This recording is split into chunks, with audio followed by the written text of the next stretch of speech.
Can you tell us what's going on in Lachine, LaSalle, and R.D.P.? We've looked at our data for in the outbreaks that we have in those neighborhoods, and I'm going to tell you what we cannot what we have that we have excluded. So we do not have major outbreaks. We have small outbreaks in schools, daycares, some small outbreaks in workplaces or elders residency, but nothing that is major and that could explain a community transmission that has increased that much in only a week. We also have looked at the distribution among different cultural community. So we've seen some communities that are affected, but there's nothing that really spots on one or two specific communities. We know that we have some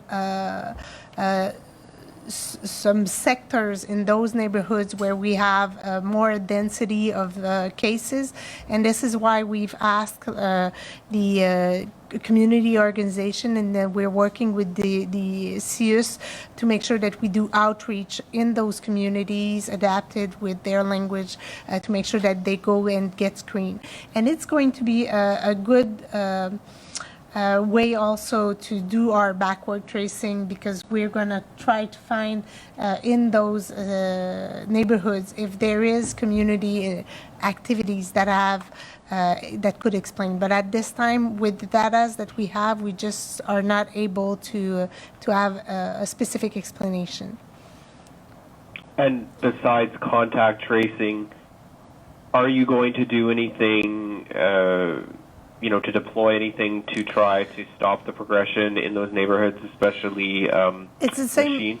It's the same strategy as what we are doing with what we've been doing with CIUS Centre-Sud, with Snowden, Côte-des-Neiges, Côte-Saint-Luc, Outremont, and Parc Extension in the last 4 or 5 weeks. We have to work with the community, showing them the data that we have to understand, because we have maps, but we're looking at people on the field. They know if it's a specific community. We have to do outreach intervention to make sure that people go and get their test, and if they have barriers to get their test, we're trying to reduce those barriers.